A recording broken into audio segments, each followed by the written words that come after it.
Hola, bienvenidos al podcast de jupidigital.com.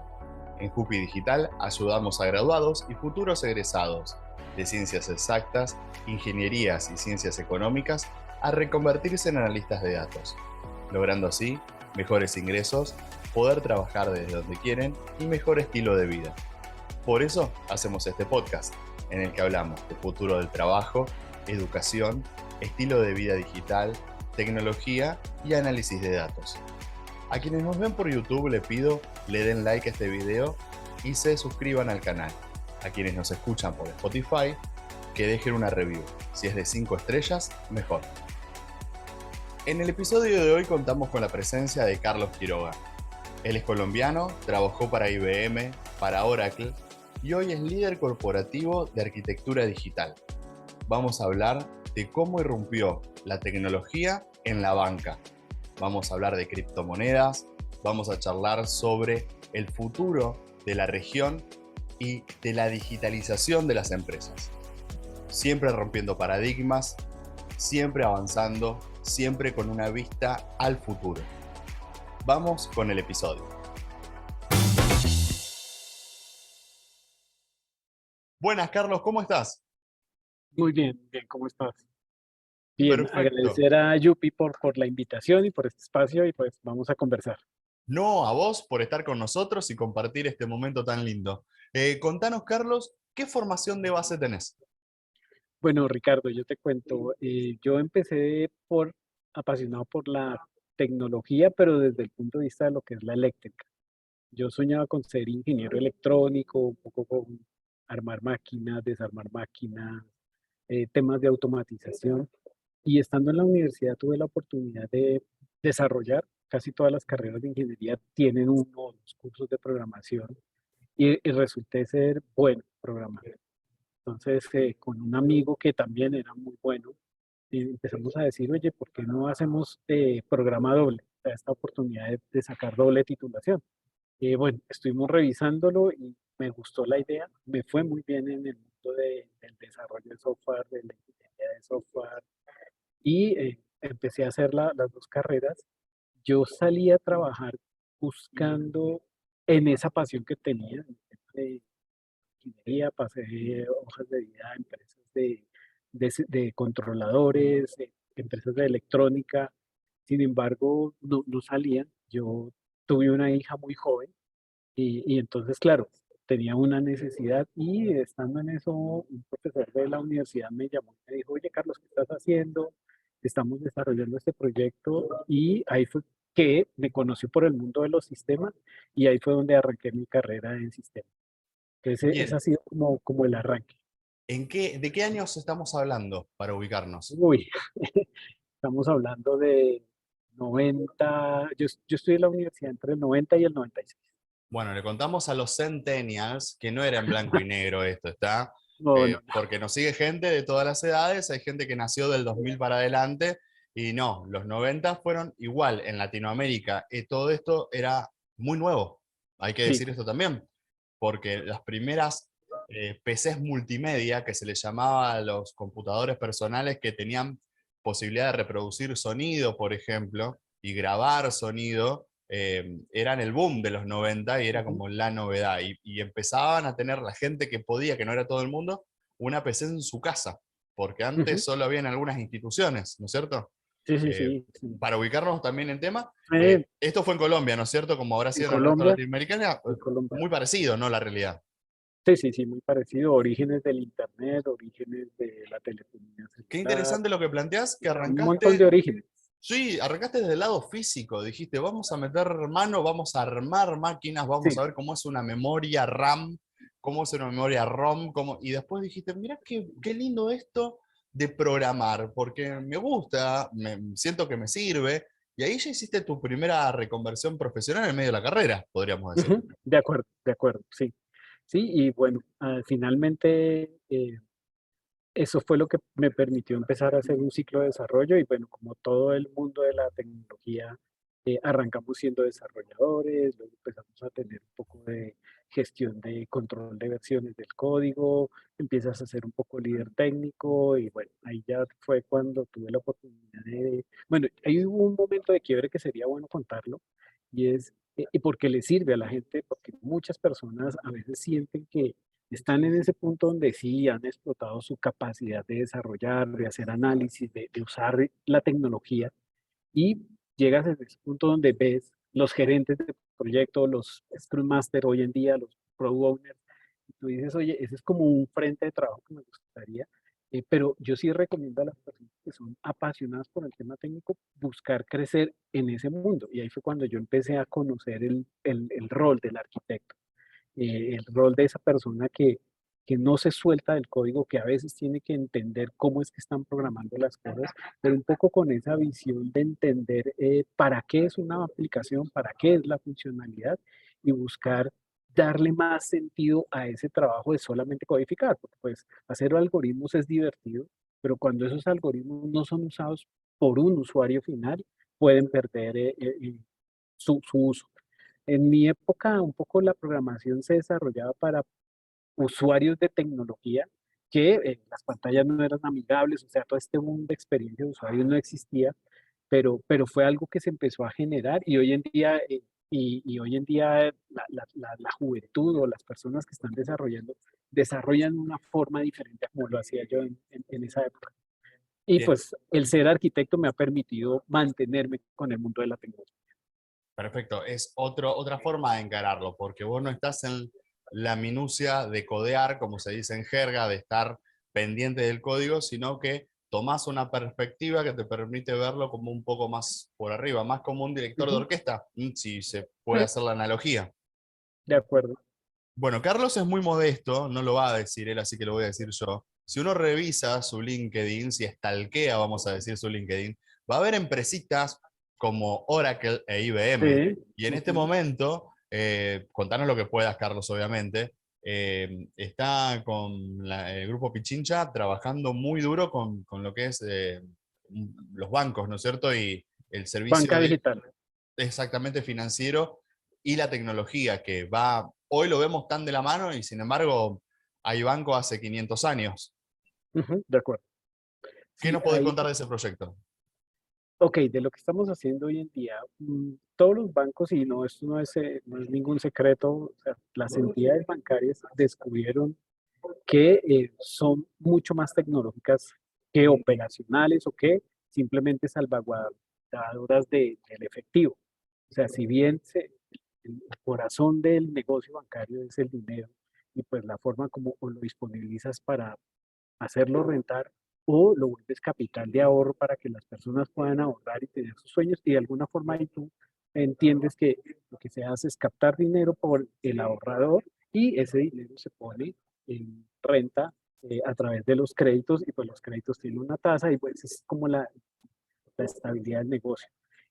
Sin embargo, con el auge de la tecnología, esos procesos se han expandido más allá de solamente esos dos frentes.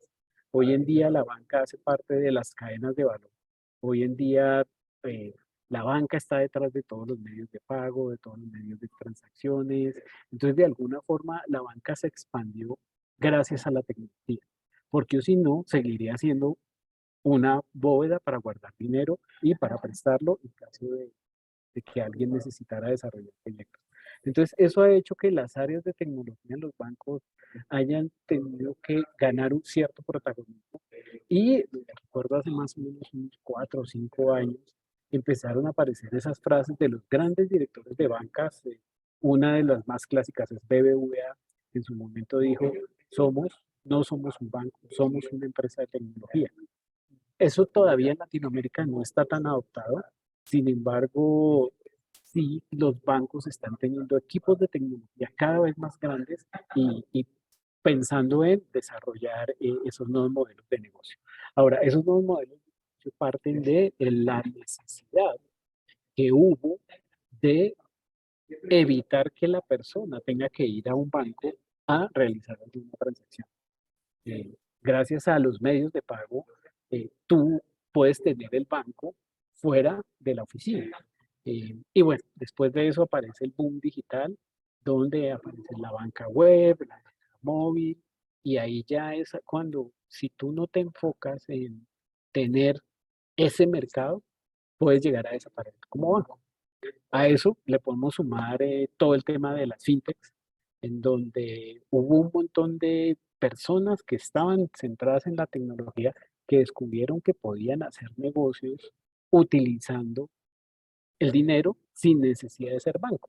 Entonces ahí es donde aparecen esos prestadores de servicios sobre todo los medios de pago o estas fintech que entendieron un poco el modelo financiero, pero se dieron cuenta que podrían desarrollar negocios fuera del mundo bancario y empezaron a comerle clientes y comerle mercado a los bancos. Y obviamente eso invita a que los bancos tengan que entender ese ecosistema y pues obviamente reforzar sus capacidades de crear ese tipo de productos y servicios que está demandando. Pues Sí, las es personas como las el boom personas de de la fe. fintech, ¿no es cierto? El boom de todo esto. Fintech, digamos, son empresas que no nacieron como bancos, Ujú, pero vieron cómo podían retasearle, cómo podían, como vos bien dijiste, Carlos, comerle clientela a los bancos, porque hay una cuestión sencillísima. Uno no lo sabe porque tal vez no está mucho en tema, pero desmentime por favor si no. Los bancos tradicionales tienen un costo elevadísimo en lo que es el traslado del dinero físico. Los sí, camiones de caudales le insumen mucho dinero a los bancos y una fintech o algo virtual, el dinero está, pero no se mueve físicamente de un lado a no, otro. no, No hay que contratar camiones de caudales con guardias armados que los lleven, con el riesgo también de que se los roben y como está ese riesgo, pagar seguros. ujú, Además, no hay que pagar esas sucursales que otrora los bancos, como las compañías de seguro, querían mostrar esa solvencia con unas solvencia. sucursales de mármol, cosas enormes, monumentales, para decir, su dinero, señor, señora, está bien resguardado acá. Mire lo que tenemos y querían como mostrarlo de esa manera. Una fintech no tiene sucursales físicas, no hay empleados de mostrador, por así decirlo. ¿Y qué ofrece? Mejores tasas, porque al poder Ujú, ahorrarse todo ese dinero, lo retribuye en parte, ¿no es cierto?, en tener mejores ganancias y ofrecerle a sus clientes mejores tasas que un banco tradicional. Pero como vos sí, dijiste, Carlos, la banca que no se mueve está condenada a extinguirse. Bueno, y esta gente está en este plan muy sí, hay, completo, o sea, porque lo que vos haces es integrarlos a nivel, es un banco que tiene presencia en toda la región, en varios países. ¿Me los recordás? sí, Me dijiste Perú, sí, puede ser. estamos en Perú, Ecuador, Colombia, Panamá, Miami y España. La casa matriz queda en Ecuador. Perfecto, o sea que tiene casa matriz y sucursales por todos lados, entonces es importantísimo tener esto afilado. Lo que te voy a preguntar, porque casi que cae maduro, estamos hablando de tecnología, estamos hablando de bancos, ¿qué opinión tenés vos sobre las criptomonedas? Ok, bueno, ahí sí te voy a hablar como Carlos, como una persona que trabaja en la banca. Sí, Yo creo que las criptomonedas están creciendo y naciendo por una necesidad de desmaterializar el efectivo, ¿sí? O sea, de alguna forma, bueno, ese es uno, desmaterializar el efectivo, y la otra es rentabilizar la capacidad que tú tienes de hacer algo. Que en el modelo tradicional, si tú eres una persona que eres buena cantando, te toca buscar una casa, una empresa que te grabe, y luego que te paguen unas regalías por lo que grabas y que haya un proceso de venta. De alguna forma, el dinero ahí siempre es una variable que permite que esa cadena de valor fluya. ¿Cuánto pagas por las regalías? ¿Cuánto cobras por el estudio de grabación? ¿Cuánto pagas por...? O sea, siempre está detrás el dinero. Las criptomonedas o la digitalización del efectivo lo que te permite es darle un valor a ese servicio que tú prestas como cantante y a poder eliminar esos procesos logísticos y que tú puedas exponer tu música en un portal de una forma directa. Y a cambio, a través de los bitcoins o a través de las cripto, poder decir, yo espero en retorno de ese servicio, de lo que soy muy bueno, porque sé cantar, porque sé componer, sin necesidad de ese aparataje de una cadena de valor tradicional basada en el dinero, poder prestar ese servicio y a cambio recibir ese servicio de pago. Entonces, la criptomoneda hace que esos procesos sean más limpios. Entonces, de alguna forma, eso genera economías un poco más basadas en intercambio de servicios, economías colaborativas, eh, donde puedas evitar traducir siempre lo que es un servicio al dinero. Conozco casos de, por ejemplo, en Argentina hay vinícolas que ya hoy en día producen las botellas de vino y lo que hacen es ponerlas para que tú adquieras eh, un token que te permite adquirir el producto una vez ya ha sido comercializado y le das un valor basado en criptos. Entonces, la forma como comercializamos las cosas va a empezar a cambiar. En ese sentido, los bancos tenemos que mirar en qué momento permitimos que así como hay transacciones financieras basadas en moneda, empiezan a aparecer transacciones financieras basadas en estos mecanismos de pago. Esa es mi visión. No estoy muy convencido de los modelos de capitalización a través de las Bitcoin, ¿sí? De estos sitios, de estos portales de que inviertes y que el Bitcoin crece. Es más o menos como jugar con la bolsa. Es otra forma de hacer rentar el dinero, pero yo creo que el valor va a estar en habilitar esas cadenas de valor más directas. Entonces ahí van a aparecer negocios de persona a persona, un poco más cercanos entre las personas. Y creo que eso de alguna forma, uno, fue el acelerador de la pandemia, el hecho de que todos salimos a ver cómo nos conectábamos con el mundo porque no podíamos salir y eso permitió extender la conectividad que tú tienes. Hoy en día tú estás en Argentina, en Rosario, yo estoy aquí, estos días estoy en Bogotá, pero normalmente yo permanezco en Quito, eh, y tener esa relación antes no se podía, pues porque vivíamos un poco más en nuestros círculos de ahora. Ahora, hay que generar un balance entre ambos mundos, eh, pero, pues nuevamente volviendo al tema de la pregunta, esto genera modelos de intercambio más globales sin ser un modelo globalizado, porque pues de alguna forma también la globalización está en revisión, ¿no? Bien, sin irnos tanto del tema, porque después vamos a hablar de un montón de cosas sobre esto, y sin ser tan pesado, porque nos sigue gente en este podcast que le gusta Ujú, escuchar de todo, pero después es más difícil volver. ¿Crees que puede ayudar algo intermedio? El algo intermedio, te digo que sería, estuvieron hablando entre la Reserva Federal y el Senado de los Estados Unidos para crear el dólar digital, ujú, que eso. sería, ni, no es dólar y ni es cripto, es un dólar digital. Sería algo a mitad de camino que queda a medias y puede ser más aceptado por la gente, o tenemos que romper e ir a la criptomoneda, la que sea más estable tal vez hoy, y pasar. ¿Crees que va a servir eso para que el grueso de la gente, porque la mayoría de la gente hoy no tiene cripto, lo ve como algo difícil, como Sí, algo de hackers, te diría casi, sí, sí, que, sí, porque como piden rescate en cripto, ven que es algo, o sea, mi abuela no tiene cripto, a eso voy. de Bien, acuerdo. ¿qué pensás de Sí, eso? sí, ahí yo creo que, no sé, o sea, no es fácil visualizar el futuro, sobre todo no sé si vaya a existir un estándar, ¿sí? Eh, yo creo que en la medida que uno empiece a conocer cuáles son sus intereses, yo creo mucho en la economía basada en intercambio de servicios, ¿sí?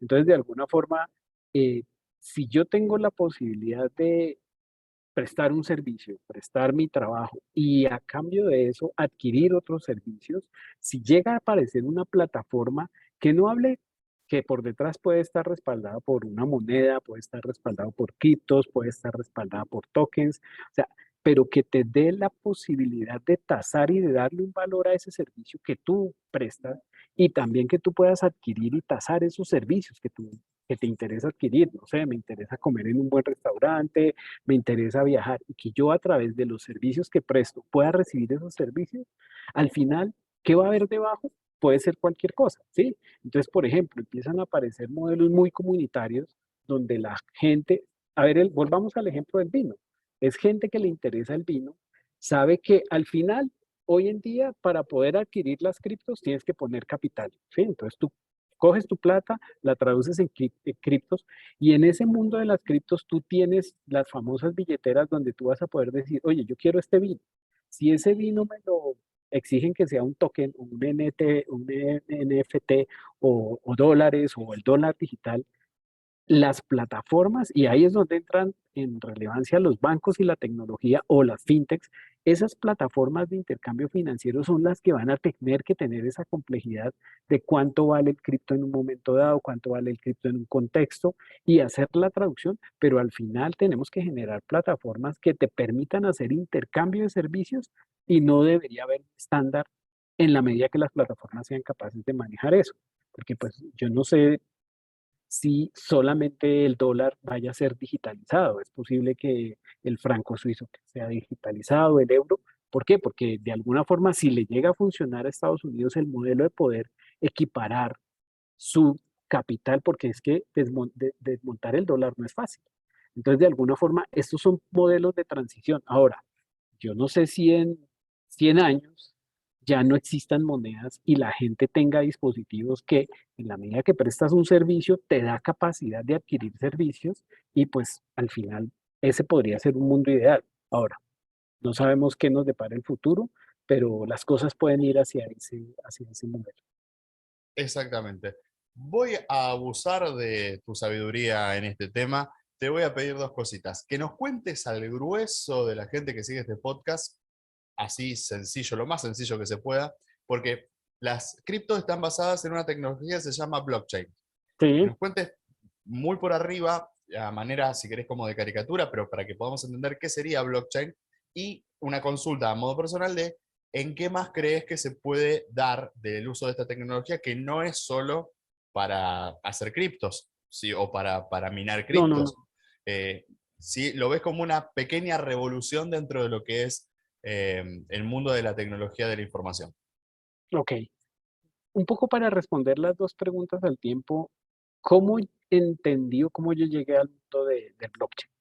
Estando en IBM, IBM empezó un poco a tener un estudio, un equipo de investigación en el tema de blockchain, eso hace más o menos casi 10 años o 9, o sea, cuando blockchain no era lo que es ahora, y blockchain tenía unos elementos críticos y era, hay algo que se llaman los activos de valor, y los activos de valor tienen posibilidad de ser vulnerados, porque al final es un activo de valor, o pueden ser robados, o pueden ser falseados, es decir, yo digo que este es un activo de valor, pero realmente no lo es. Y eh, esos modelos normalmente hacen que los activos de valor tengan un proceso en el cual adquieren valor, ¿sí? Dame un ejemplo de un activo de valor, cualquiera que se te ocurra. No sé, el oro. El oro, ¿sí? Entonces, el oro como tal tiene un proceso para poder tener su catalogación, o sea, hay que coger y explotarlo, hay que saber si la explotación, bueno, ahí después le podemos meter los tintes legales pero todavía no le pongamos esos modelos, sino hay que explotarlo. Cuando se explota, se le analiza. Yo no soy experto en oro, se hace un análisis del qué quilates tiene y dependiendo de eso se usa para, no sé, hacer anillos, hacer joyas o que se convierte en un lingote para respaldar una moneda. Todos esos procesos que ocurren alrededor del activo de valor, al ser un activo de valor, pueden haber actores no confiados o no confiables que quieran alterar ese ciclo para beneficiarse personalmente. Entonces, el blockchain lo que busca es salvaguardar la evolución de ese activo. Y entonces aparecen algunos elementos de, bueno, ¿cuándo le agrego yo información a lo que está ocurriendo en ese activo de valor? Y pues esas son las cadenas de información. Entonces ahí ya estamos hablando de los chains, de las cadenas. Entonces los activos de valor tienen procesos que hacen que el valor cambie o que el valor mejore o que el valor cambie de dueño o este tipo de cosas. Y es necesario agregar esas cadenas de valor de qué está ocurriendo con ese activo de valor. Ese es como el segundo elemento. El tercer elemento es asegurar que eso realmente sea cierto, ¿sí? Que si yo digo que exploté el oro en la mina de donde el oro es de alta calidad y por lo tanto ese oro tiene mayor valor, alguien me certifique que sí fue realmente realizado. y ahí aparecen como esos salvaguardadores de la veracidad de lo que aparece en las cadenas. Entonces, ahí esto es un modelo de gestión distribuido donde las personas que participan de ese proceso de evolución del activo de valor aseveran con información o con veracidad que realmente lo que está diciendo en la cadena de valor es verdad. Y pues ahí aparecen los algoritmos de repudio, donde hay algoritmos de consenso, donde 5 de los participantes dicen sí, eso que está ahí es cierto, y de pronto alguien dice no, y alguien dice, oye, no, tú no es verdad lo que tú estás aseverando, que no es un no, y bueno, o si entra alguien a afectar la cadena de valor con información que no es verídica, la misma cadena de valor se blinda y asegura que la información es veraz. Y la otra, ese es como y lo otro es que yo no puedo modificar elementos pasados de la cadena. Entonces, si un ejercicio de aseguramiento de la información del pasado, cualquiera que intente cambiar el pasado no lo va a poder hacer por el mismo algoritmo que está detrás. ¿Cómo afectas tú la información o cómo obtienes información de esa cadena de valor? Lo haces a través de los contratos inteligentes, que son esas reglas que definen cómo se agregan elementos a la cadena, quién los valida o quién tiene acceso a consultar esos elementos de la cadena. Entonces, de alguna forma eso creo que ayuda a explicar cómo funciona el blockchain. No sé si hasta ahí fui más o menos claro. Clarísimo. En realidad, para gente que no está en esto, es un pantallazo gigante. Entendemos también que, como divulgador que sos, Carlos, tenés que bajarlo a un nivel que lo podamos entender todos, pero Sí, sí, clarísimo. sí. Y aplicaciones, te Ahí consultaba va, más allá, como tecnología, más allá del ahí uso que va. se le da hoy, el más conocido, en dónde se está dando en otros ámbitos y en dónde crees que todavía no, pero es inevitable que se adopte esta tecnología. Ahí está. Casi todos los elementos que entregan algo son activos de valor. Entonces, casos que yo conozco. Uno son los productos, no, los equipos médicos de alta criticidad. Entonces, tú tienes un aparato que es capaz de salvaguardar la vida de un bebé porque nació con ciertas dificultades, nació prematuro y hay no sé, una incubadora, pero que tiene una tecnología especial que te asegura que el bebecito va a salir bien. ¿Quién hizo ese producto? ¿Cómo lo ensamblaron? ¿Cómo lo instalaron? ¿Se le está haciendo el mantenimiento correcto? Todo eso hace que ese activo sea de valor. Uno podría tener un sistema de información que lo haga. Lo que pasa es que, bueno, en el mundo de los equipos médicos hay menos riesgo de que haya piratería. Pero pues de alguna forma, si tú eres un papá que tiene que acceder a eso, si tienes una traza abierta, una cadena donde has entendido dónde nació el producto, cómo lo instalaron, eso te da una tranquilidad a ti de que lo que se va a hacer es válido. Entonces, de alguna forma, eso ya se está haciendo, ¿sí? O sea, ya hay empresas que tienen equipos médicos de alta tecnología que hacen la trazabilidad, todo el proceso del producto, incluso desde las partes que hacen parte del producto hasta el proceso de que el producto está en un hospital, cuántos pacientes ha atendido, o sea, toda la traza de lo que a ese activo de valor ha hecho hace parte de una cadena de un blockchain. Entonces, de alguna forma eso hace que esos productos sean mejor valorados porque tienes certeza de la información. También lo está haciendo Boeing para el ensamblaje de aviones. Hay otro mundo donde también se aplica y es en donde tienes que aplicar procesos de cadena de frío en productos alimenticios. Entonces, nuevamente, ¿desde dónde nace? No sé, tienes que hacer cadena de frío en productos lácteos. Entonces, ¿dónde fue ordeñada la leche? ¿Quién fue el que la recogió? ¿Cuánto tiempo duró en el transporte? Si se utilizó cadena de frío, en dónde fue almacenada, qué tipo de queso, lácteo, cualquier derivado se generó, en qué almacén se distribuyó, todo eso va a hacer que en el día de mañana haya productos en donde tú con un simple QR puedas leer la cadena de valor que hay detrás de eso. Y no solamente, o sea, uno podría decir, no, pero una empresa que haga producción podría asegurarme, pero ¿quién me asegura que realmente ellos no están tratando de afectar el producto Hemos sabido de casos de empresas de textiles que esclavizan a, a las personas que producen. O sea, aquí la idea es que haya mucho más transparencia y que esos casos empiecen a, o sea, si tú lo estás haciendo, tienes que ponerlo transparente porque al final tienes que ponerlo en una cadena de valor. Entonces, ese es el otro caso. El otro caso que tú puedes manejar es en el tema de donación de órganos. Nuevamente es un activo de valor, no sé, en los autos, IBM tenía un ejemplo muy clásico donde se le hacía una cadena de valor a un automóvil desde que salía de la fábrica, el concesionario, cuando lo vendías, y pues si tú ibas a comprar un vehículo querías saber la historia. Hoy en día de alguna forma alguien te dice, pero a veces tú vas a un concesionario y te dicen, no, este auto nunca ha tenido accidentes. ¿Es verdad? ¿Es verdad? Entonces, ese tipo de cosas hacen que tenga mucha utilidad. Hay un caso que nunca lo he visto, yo tuve la oportunidad de participar en una hackathon de blockchain y hubo un caso que me encantó y fue asegurar que la información que recibimos que en redes sociales tuviera un sello de blockchain, es decir, que tú realmente vieras que lo que estás viendo a través de una red social tiene un respaldo de otros que han dicho, sí, el video fue grabado donde fue grabado. O sea, de alguna forma asegurar que la información es confiable. No sabemos si es verídica, porque pues igual tú podrías, eh, no sé, tratar de buscar salvaguardar información que no es verídica, pero tú te va a decir, esta información no es verídica, pero igual la puedes consumir. Y un poco es generar modelos de transparencia. En general, esos son los que se me pueden llegar a ocurrir y en la medida que uno diga, coge un activo de valor, tal vez le puedas aplicar un modelo de blockchain.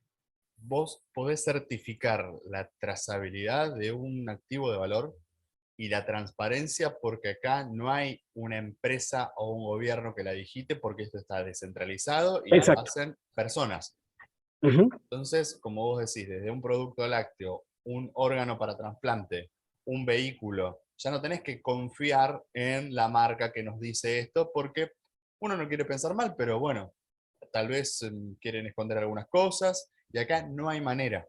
Esto con ujú. esta tecnología hasta podrías, el dato vamos a poner el titular, vamos a ser sensacionalistas, amarillistas, me estás diciendo, Carlos, que podríamos hasta combatir las fake news con una Sí, certificación de blockchain. sí, No en sí, sí. el, sería como esos aerosoles que matan el 99.9% por ciento de las bacterias. No sería el 100% de las fake news, pero un número importante.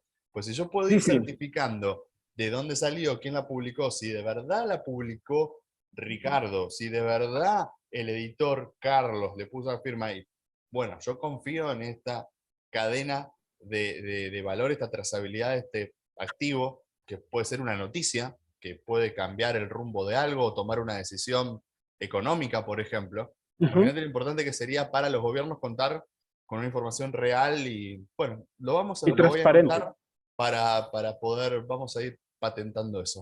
Así que muy, muy interesante esta cuestión y nos lleva a otra, porque todas las cositas van de la mano, y yo siento en este momento, Carlos, que sos como ese guardiaparque que vive en ese parque, está contento y te muestra con orgullo, y nosotros somos esa gente que no vive en el lugar y nos va llevando y nos vas mostrando todo el recorrido de tu parque nacional, que es la tecnología de la información. Y te quiero preguntar ahora por la inteligencia artificial en todo esto. Ok, ok. ¿Hasta qué punto se está usando hoy y qué ves como desafío y qué ves como proyección al tiempo que quieras, 5, 10, 15 años? Ujú, ok.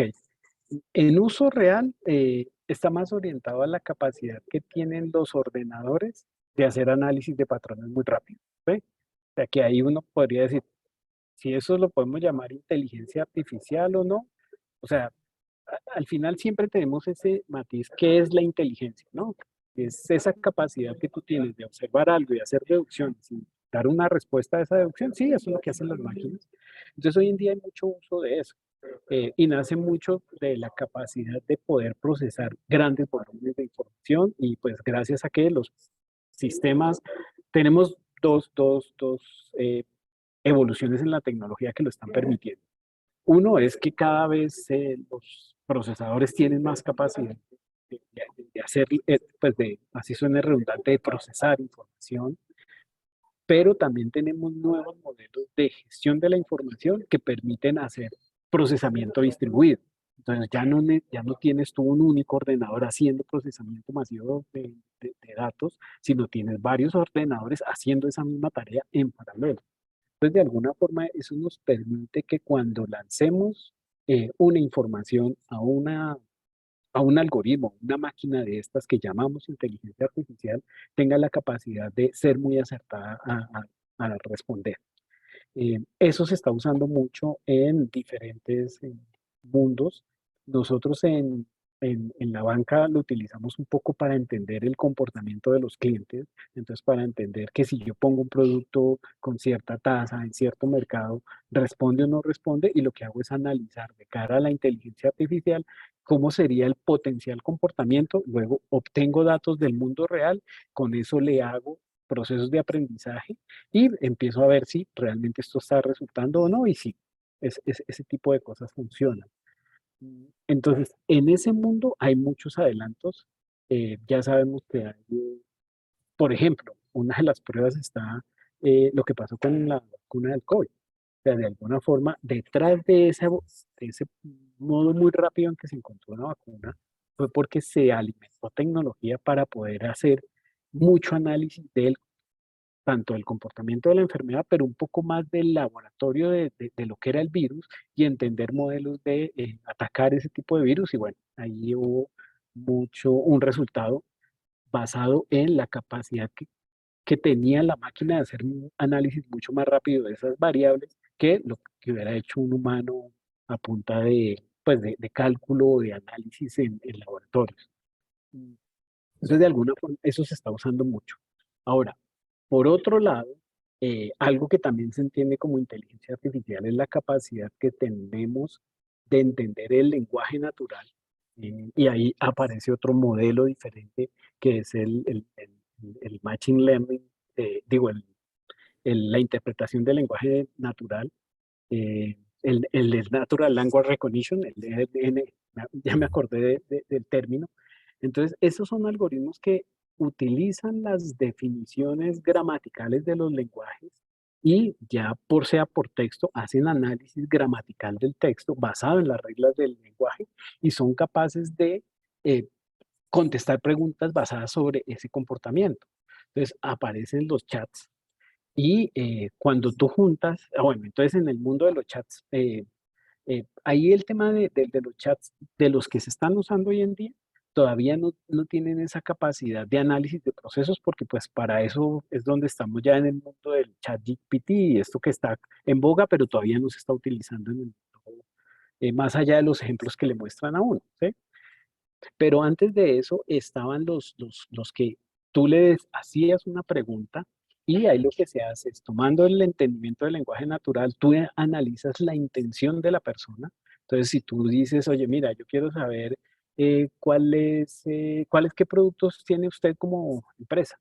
Entonces ahí, la intención de él es conocer mi portafolio de servicios. Entonces hay respuestas prearmadas de cara a esas intenciones, que son las que te devuelve la máquina, y te muestra una respuesta que, si tú le haces 10 veces la misma pregunta, siempre te responde lo mismo. No es inteligente, pero sí, al momento de hacer análisis de tu intención, por la interpretación del lenguaje natural, tiene la capacidad de hacer respuestas acertadas. Eso es lo que vemos hoy en día en miles de chats, que uno entra sobre todo a las páginas de los bancos, o a las páginas de turismo, a las páginas de aerolíneas, que tú entras y ¿cómo le podemos ayudar? Entonces, no, tal cosa. Bueno. Y te empieza a tener como un diálogo que tú dices, estás hablando con una máquina que está preparada para entender tus intenciones, y ante las intenciones tienes respuestas prehechas. Entonces ahí todavía no, pues yo no diría que eso es inteligencia artificial. Donde empieza a aparecer es cuando conectas esos dos ejemplos. Este que tiene la capacidad de hablar, pero ya no sobre respuestas prearmadas, sino sobre la capacidad que tiene de hacer análisis de información para generar una respuesta.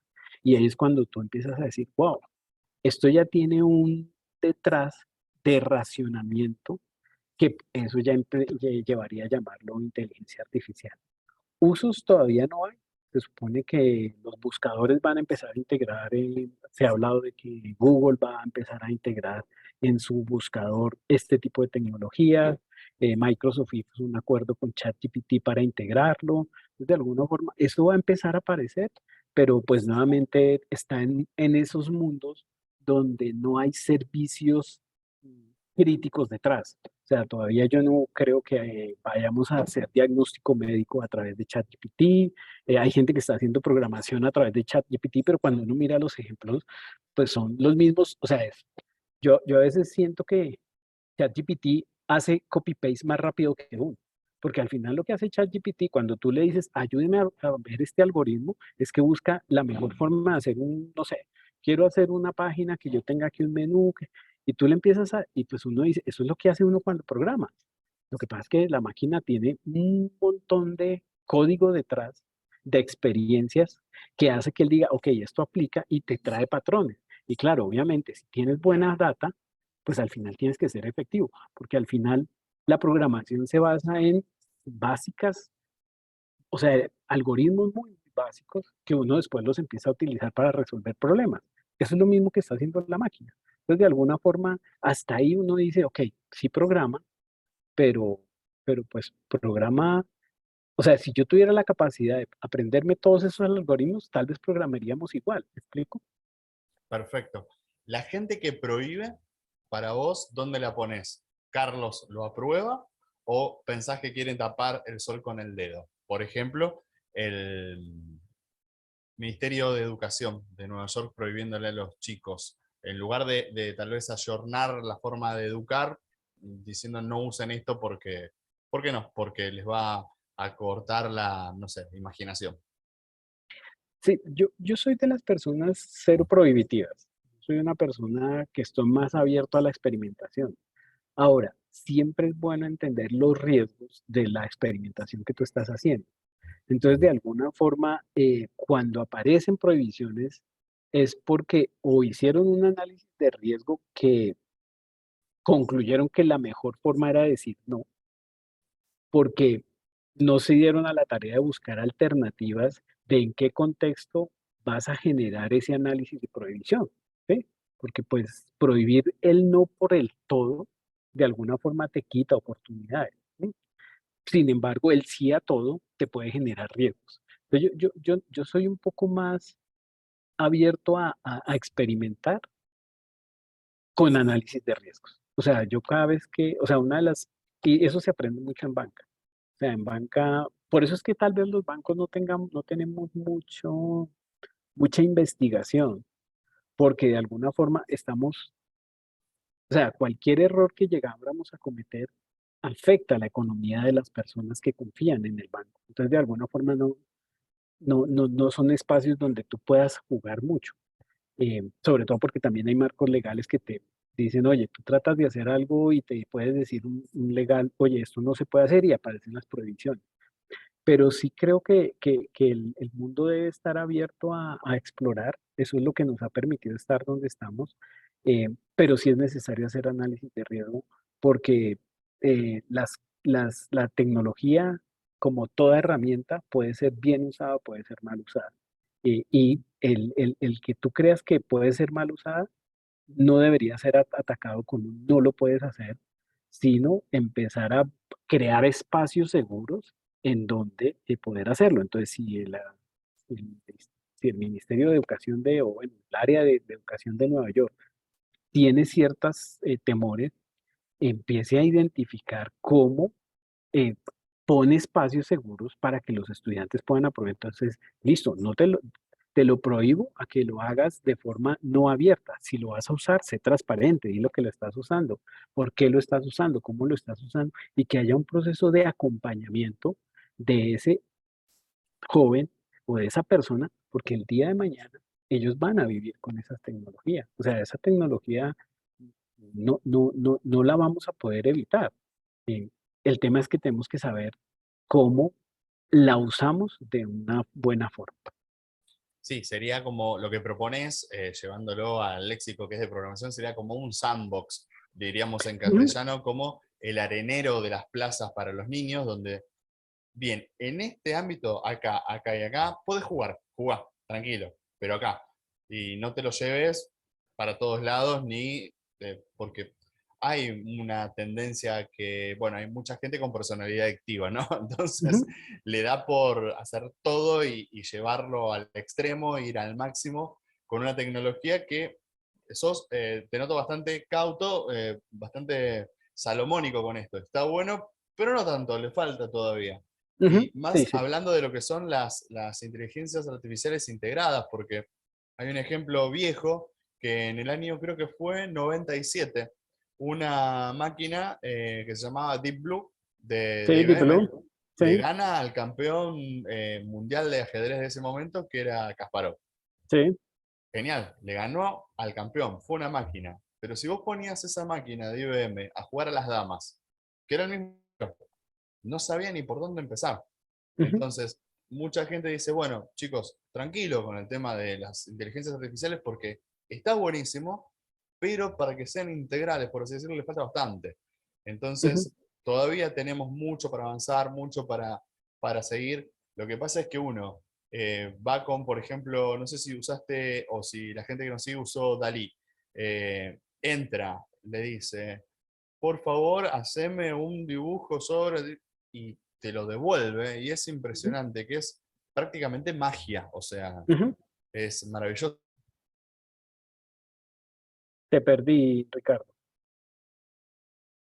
No sé si fue mi máquina o eres tú. cómo No, no emocionarse, ilusionarse con esas personas, y tal vez es tan inteligente, en realidad es velocidad para dar una respuesta, y que no necesariamente es la inteligencia como la entendemos todos. Creo que te de acuerdo. referías a eso, ¿no? Si no Sí, comprendí sí, mal. sí. Sí, sí, sí. Y entender que, o sea, detrás de toda esta tecnología hay unos y ceros, ¿sí? O sea, hay algoritmos que, o sea, esto se basa en tener capacidad de hacer procesamiento de patrones con capacidades o de analizar más, mucho más información o hacerlo más rápido, que fueron las dos variables que yo te comenté. Perfecto. Carlos, te consulto, ¿cómo te puede ubicar la gente en redes? Habíamos hablado de LinkedIn. ¿Querés dejar, no sé, algún correo, algo por si te quieren contactar, para lo que sea? Decinos, ¿cómo te pueden ubicar? Por LinkedIn, Carlos Arturo Quiroga, buscan y me pueden ubicar. Yo tengo un Twitter, pero bueno, hace rato que no lo uso, que se llama Colaborative, vaya, raya al piso, IT, pero no es Colaborative como se escribiría en Estados Unidos, que es con doble L, solo con una L, porque es colaboración latinoamericana. Entonces le puse Colaborative, pero la verdad no publico mucho. Últimamente me muevo más en LinkedIn.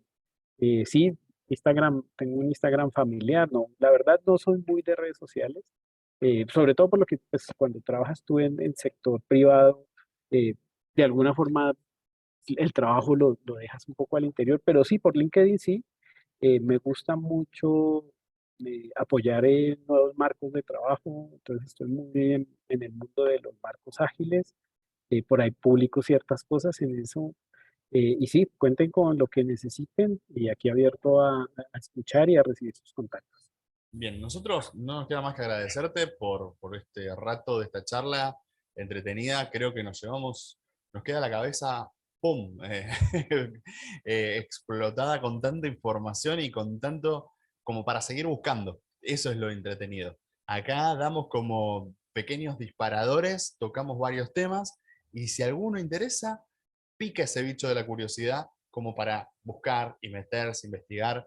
El área de la tecnología de la información es una industria pujante, activa, que necesita mucha gente y Ujú, necesita que, valga la redundancia, que la gente sea gente, que sean personas, porque de las acuerdo. máquinas ya están. Necesitamos que las personas hagan de personas y le agreguen ese valor agregado del ser humano, literal, que las máquinas no tienen y por lo que estuvimos charlando, Carlos, van a tardar un tiempo en tenerlo, si es que alguna vez tienen eso, que Sí, sí, no sé, no habrá sé, que no ver si sé. alguna vez lo consiguen.